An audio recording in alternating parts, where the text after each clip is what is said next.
We're now going to have a look at the opportunities view on your dashboard. So this view is actually one that's very similar on the mobile app because you'll just be able to swipe left and right on your mobile, but again, you'll see that in the mobile tutorials. I'm definitely going to show you this on the desktop though, because it's much easier to manage on the desktop application. So what you will see on the opportunities is a few different things. First of all, just working through this from left to right, you'll see that you can actually filter the dates here. So what this does is it filters the dates of when these opportunities came into the system, right? So if I was, for example, to look at the last 7 days, this will show me nothing here because nothing actually came into this pipeline in the last 7 days. So what this is showing you is leads that came in on a certain period. Now you might wonder why you would want to do this. So one of the reasons that this is really helpful is if you were running things like Facebook ads and you wanted to look back retrospectively at the opportunities from a certain period of ads. So say for example, you'd run ads over the month of September and you just wanted to look at the opportunities that came in over that period, you could simply select that time period. Now I'm going to go back again to find out when I actually put these opportunities in here. Let's have a look. And we'll sign it's still not there, and we'll actually find somewhere here when we added all these in. Right, so there they are now starting to show up. And if I went back again, we should see a heap more in June. Yes, so you can see there's different opportunities based on when they came into the opportunity board. So that's what that feature does. So, or you can change this to like a much larger period, like all of this year. Okay, so that's the date period here. Now you can also change the way that they are sorted in the areas. So the date added descending or date added ascending is basically when they came into the pipeline. So when it's set at descending, you'll see the most recent ones up the top, and when it's set at ascending, you'll see the oldest ones at the top. So again, that may be because you want to see the most recent as a relevancy, or you might want to pay attention to the ones that are oldest. So totally up to you how that runs, but it will set to descending as default. Important one, this next one is you can actually change your pipeline. So if you have multiple pipelines set up, then you can select which pipeline you're viewing just here. So let's go back to introductory program here. Now, the next thing you can do on this area is change whose opportunities you're looking at, right? So because opportunities can be allocated to certain users. So currently this is set to all, but I could change it to the ones that are just set to me here. So you can see there's nothing here. So for example, if I had this one here, let's take Tara here, and she was assigned to me, and I will go through this in a minute. What this would do is it would put my little initials on it, and now if I change to just to see the opportunities to me, then I would see that. Now if you've seen in the settings that you can set your user access for your team members to only show their data, this would mean that they would only ever see their data in the opportunities board, right? So they can manually do it. So you can deliver a wider degree of freedom there if you like. If for some reason it's useful if they can see everybody, or they can narrow down to their own. That's what this feature here does. So I'm going to put this back to all for now. Campaign allows you to see certain opportunities that are in certain campaigns by selecting the relevant campaign. The last drop down here is the status drop down. So your opportunities are always in a particular status of either open, won, lost, or abandoned. So how you use that is up to you, but the basic intent of that is that a lead that is in the open status is someone who is still like a live lead, if you like we don't know if it's basically unresolved. They haven't signed up yet, but they haven't decided not to. A won means that the deal has been won or they have signed up. Lost has said that they have definitely said no, so it's a no.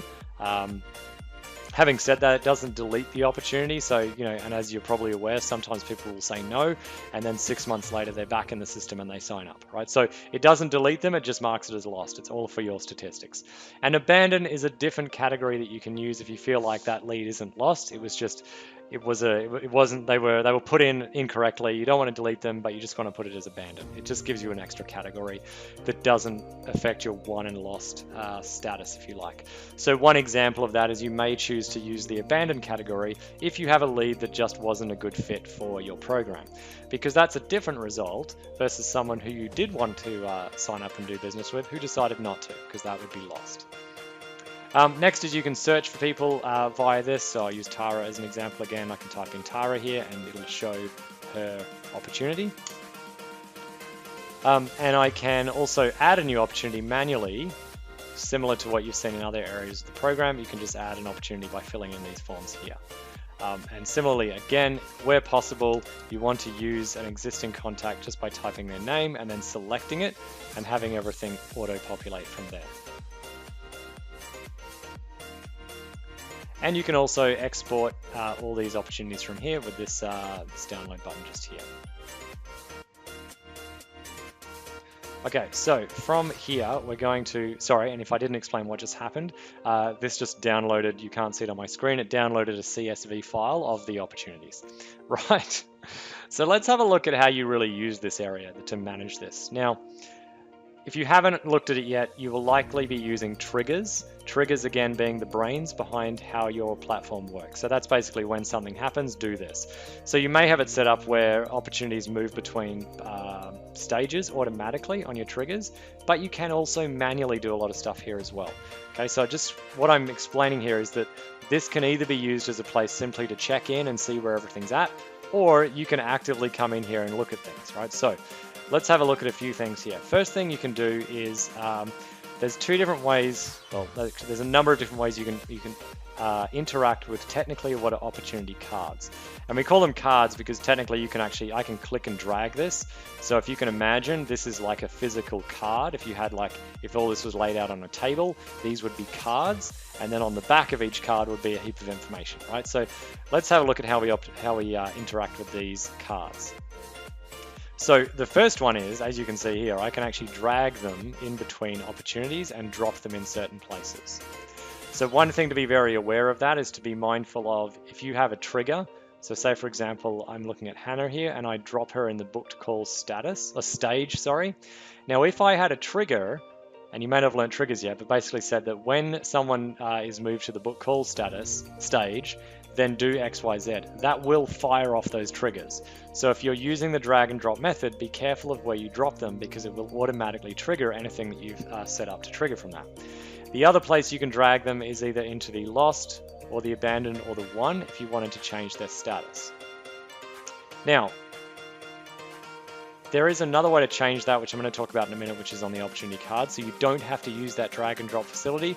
As you've seen just there is a risk of dropping it somewhere where you don't want to drop it. So there is another way you can manage it within the opportunity card. So let's have a look at that right now. So I can click on the white space, very important to click on the white space to do this, to open the opportunity card itself. So you can think of that as like just flipping over the card. And now I can see all the details of the opportunity, the contact, tags. I can add tags by typing in the tags in here and either select an existing one or add a new one. I can also remove tags. I can adjust the name of the opportunity.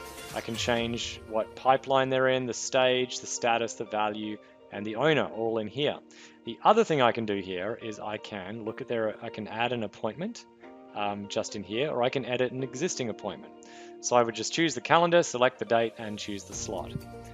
And the next one is tasks, where I can add a certain task. So I could say what it is. So for example, I might say that this is a phone call. Please follow up recent proposal, or whatever it is. And then I could assign it to a particular user, right? And I can put a due date on it. And then I can hit update. And then that will sit here within there. And you'll see now under Hannah, it says one task. Okay, so I can either click on that or click on the board to go back and edit those. The other thing I can do is I can also add notes. Hannah is talking to her spouse regarding the program. Okay, and I can hit save. So now I can see it in my notes area.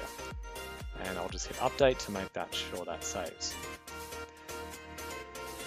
So what you can also do in this view is that once there is a note created, you can hover over this little eye and it will show you all the notes. And so even if there's multiple notes, you'll see all of them. So for example, if I put in another one, this is a more recent note, for example, and hit save and update. Now when I hover over that opportunity card, you'll actually see the most recent note up the top, and all the additional notes underneath. So that's super, super cool. Tasks here I can click on and that will just bring up the tasks area here. And so that you have perspective of where this fits in, if that was me as a user, if I went back to the dashboard, then I would see tasks assigned to me would be sitting just here if I was in the correct pipe. Nope. Trying to see why that's not firing up here. If I go back to the opportunities, this should sit just in here in the tasks. I'm not sure why that's actually not coming up right now.